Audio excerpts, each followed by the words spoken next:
பாத்தியா பாரு, எத்தனை முறை படிச்சு சொல்லியிருக்கேன். நீங்க நினைக்கிற மாதிரி அவன் சாதாரண ஆள் இல்லைன்னு எவனாவது கேட்டானுங்களா?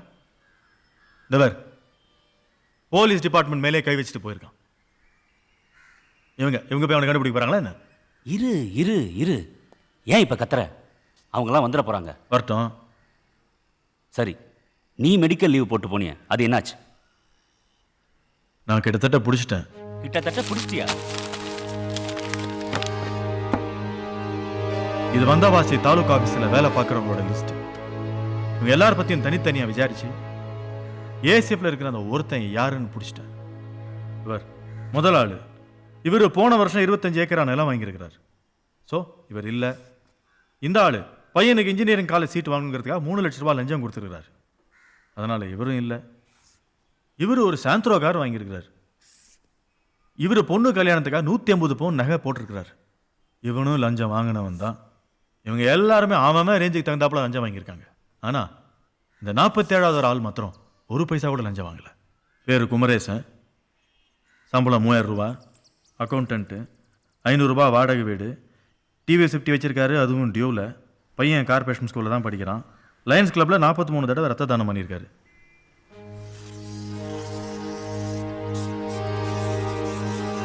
ஸோ இவன் தான் இந்த ஆபீஸ்ல இருக்கிற எல்லார பத்தியும் தகவல் சொல்ற ஆளு. இருக்கலாம், வாய்ப்பு இருக்கு. கரூர் தாலுகா ஆபீஸ்ல வேலை பார்க்குற ஒர்க்கர்ஸோட லிஸ்ட். இங்கேயும் ஒருத்தர் இருக்கான், ஜாக்கூர் ஹுசைன் அப்படின்ட்டு. லஞ்சம் வாங்காதவன். ஏடியா இருக்கான், 4000 ரூபாய் சம்பளம், வாடகை வீடு. இவனுக்கு ஒரு தங்கச்சி. இந்துவை லவ் பண்ணா கல்யாணம் பண்ணி வச்சிட்டான். இங்கேயும் ஒருத்தன் தான் நேர்மையானவன். இவங்க 2 பேருக்குள்ள பார்த்தேன்னா குமரேசன், ஜாக்கிர் ஹுசைன் எந்த விதமான ஒற்றுமையும் கிடையாது. இவன் இந்து, அவன் முஸ்லீம். இவன் படிச்சது வந்தவாசி ஸ்கூல்ல, அவன் படிச்சது கரூர் ஸ்கூல்ல. இவன் பெரும்பலூர் ஹேன்ஸ்ல ஒரு காலேஜ், அவன் திருச்சி பிஷப் பீபர் காலேஜ். ஒருவேளை இவங்க ஒருத்தருக்கு ஒருத்தர் பார்த்துக்காம கூட இருந்திருக்கலாம். ஆனா இது எல்லாம் மீறி ஏதோ ஒரு ஒற்றுமை இருக்கு. இவங்க அத்தனை பேருக்கும் நடுவுல யாரோ ஒருத்தன் இருக்கான். அந்த ஒருத்தன் தான் தமிழ்நாடு ஃபுல்லா ஒவ்வொரு ஆபீஸ்ல இருக்கிற இவங்க கிட்ட ஒரு ஆள். அந்த ஆள் யார்? எப்படி ஒவ்வொரு ஆபீஸ்ல இந்த மாதிரி ஒரு ஆளை பிடிக்க முடிஞ்சது? இந்த சின்ன மீனை பிடிச்சா அந்த சொரா மீனை பிடிச்சிடலாம்.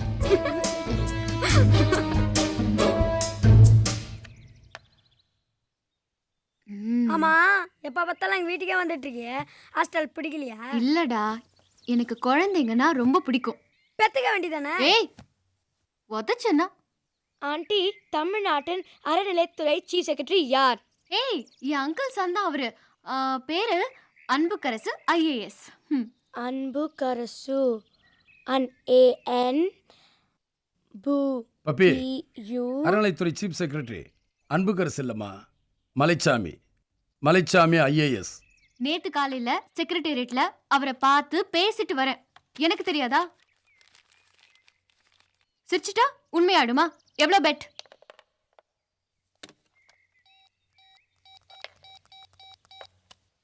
Hello secretariat. Hello, I'm Mr. Anbukkarasu's uncle's daughter speaking. Could I speak to him? இல்லை மேடம், மிஸ்டர் அன்புக்கரசு நேற்று சாயந்தரமே திருவண்ணாமலைக்கு டிரான்ஸ்ஃபர் ஆகி போயிட்டாரு. இன்னைக்கு காலையிலேருந்து மிஸ்டர் மலைச்சாமி IAS சார்ஜ் எடுத்திருக்காரு. அவருக்கு கனெக்ட் பண்ணட்டுமா? இல்ல, வேண்டாம்.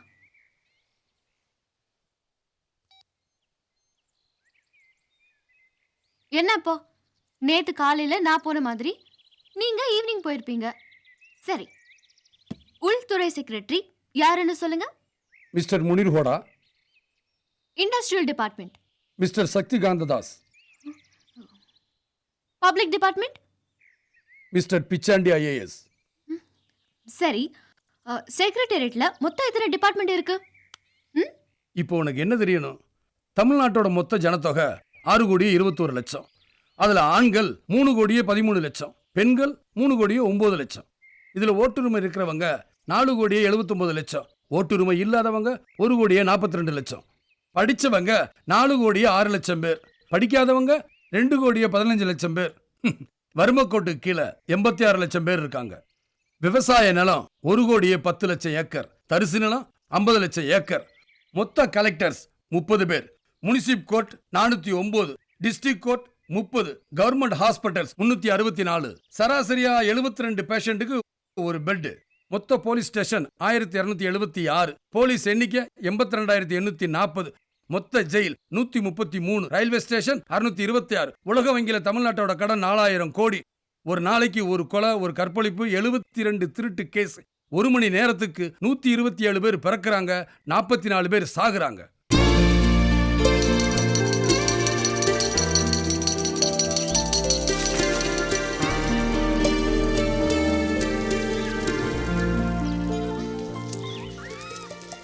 புதுசா இருக்க வாத்தியாருக்கு வரவா?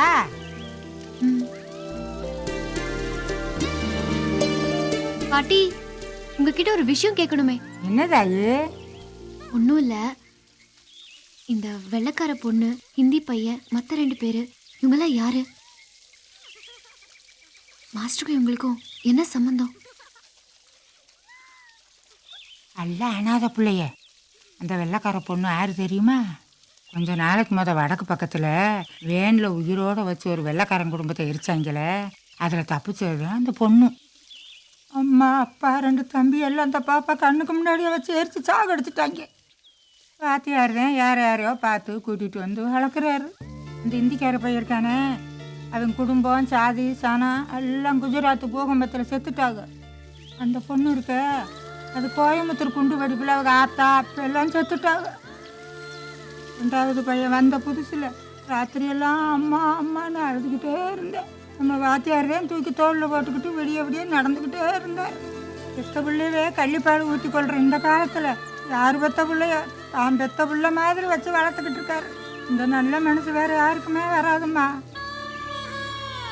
இப்போத்தாம்மா அந்த குழந்தைகளே சிரிக்க ஆரம்பிச்சிருக்குதுங்க.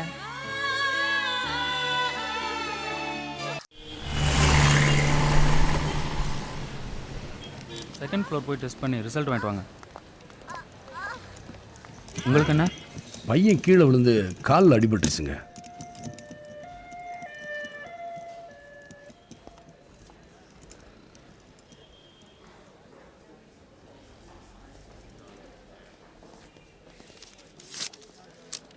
சார் இதில் 8 டெஸ்ட் எழுதியிருக்கேன். பேஸ்மெண்ட்டில் லேப் இருக்குது. டெஸ்ட் பண்ணி ரிப்போர்ட் வாங்கிட்டு சீஃப் டாக்டர் பாருங்கள். சின்ன காயத்துக்கு 8 டெஸ்டா? என்னப்பா வலிக்குதா? என்னையா அநியாயமா இருக்கு? காலை தகுடு கீழ்ச்சி, இதுக்கு போய் ஸ்கேன் எடுக்க சொல்றாங்க.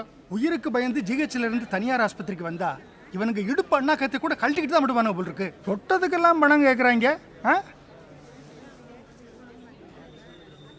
நீ டெஸ்ட் எடுத்துட்டு டாக்டர் பாரு, நான் பேங்க் போய் பணம் எடுத்துட்டு வந்துடுறேன். ஓகே.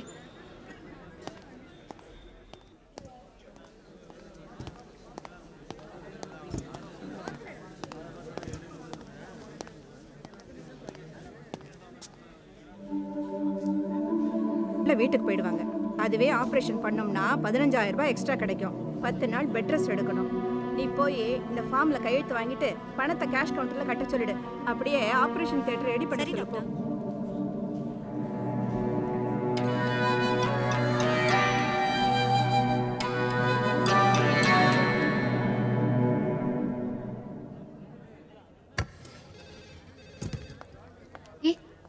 ज्यादा मत करना. என்னம்மா எல்லா டெஸ்ட்டும் பண்ணியாச்சா? Doctor treatment முடிச்சிட்டாரா? காயத்துக்கு களிம்பு மாதிரி ஏதோ பூசியிருக்காங்க. ட்ரீட்மெண்ட்டுக்கும் டெஸ்ட்டுக்கும் சேர்த்து 9500 பில்லு கொடுத்துருக்காங்க.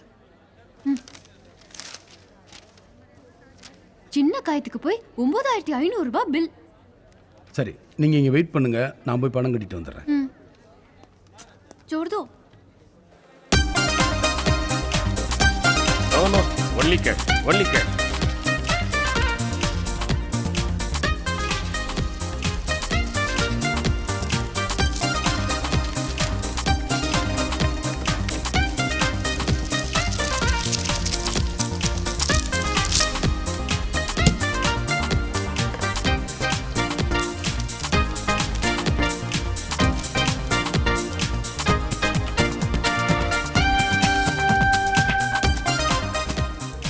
அந்த எமர்ஜென்சி வார்டில் கனகவல்லி ஹஸ்பண்ட் தான் நீங்கள்? ஆமாம் சார்.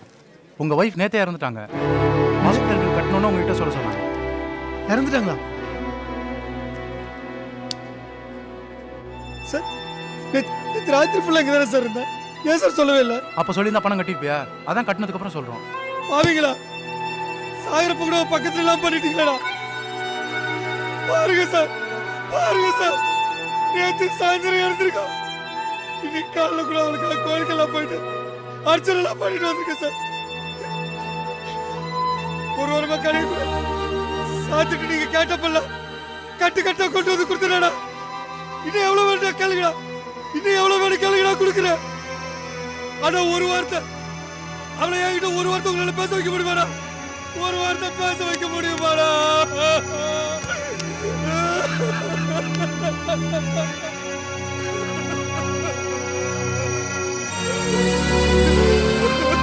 ஆமாய்யா, இது அப்படிதான் இருக்கும். முடியாதுன்னா அழுக்கு பிடிச்சி ஜிஹெச் போக வேண்டியதானே. குழந்தைங்களை கூட்டிட்டு வீட்டுக்கு போ, நான் ஜிஹெச்சுக்கு போயிட்டு வந்துடுறேன். எதுக்கு? சொன்னதை செய்.